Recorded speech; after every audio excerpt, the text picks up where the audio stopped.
সরকারের পক্ষে আঁকা নেশামুক্ত সমাজ গড়ে তোলা সম্ভব নয়। এ কাজে সবাইকে এগিয়ে আসতে হবে।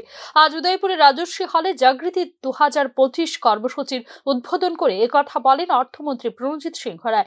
অপরদিকে নেশামুক্ত সমাজ গড়তে যুব সমাজকে অঙ্গীকারবদ্ধ হতে হবে। নেশার কুফল সম্পর্কে বিদ্যালয়, মহাবিদ্যালয় ও বিশ্ববিদ্যালয়ের ছাত্রছাত্রীদের সচেতন করতে পারলে সমাজ উপকৃত হবে। তাছাড়াও ভোক্তা সুরক্ষা বিষয়ে সাধারণ মানুষকে সচেতন হতে হবে বলে উল্লেখ করেন অনুষ্ঠানের অপর বক্তা খাদ্যমন্ত্রী সুশান্ত চৌধুরী। সড়ক নিরাপত্তা, ভোক্তা সুরক্ষা ও নেশামুক্ত সমাজ গড়ে তোলার লক্ষ্যে জাগৃতি 2025 কর্মসূচির আনুষ্ঠানিক সূচনা হয় শনিবার উদয়পুর রাজশ্রী কলাক্ষেত্রে আয়োজিত হয় এই অনুষ্ঠান। কর্মসূচির অঙ্গ হিসেবে রাজ্যের প্রতিটি জেলার কলেজ ছাত্রছাত্রীদের নিয়ে পর্যায়ক্রমে অনুষ্ঠিত হবে কুইজ প্রতিযোগিতা ও র্যালি।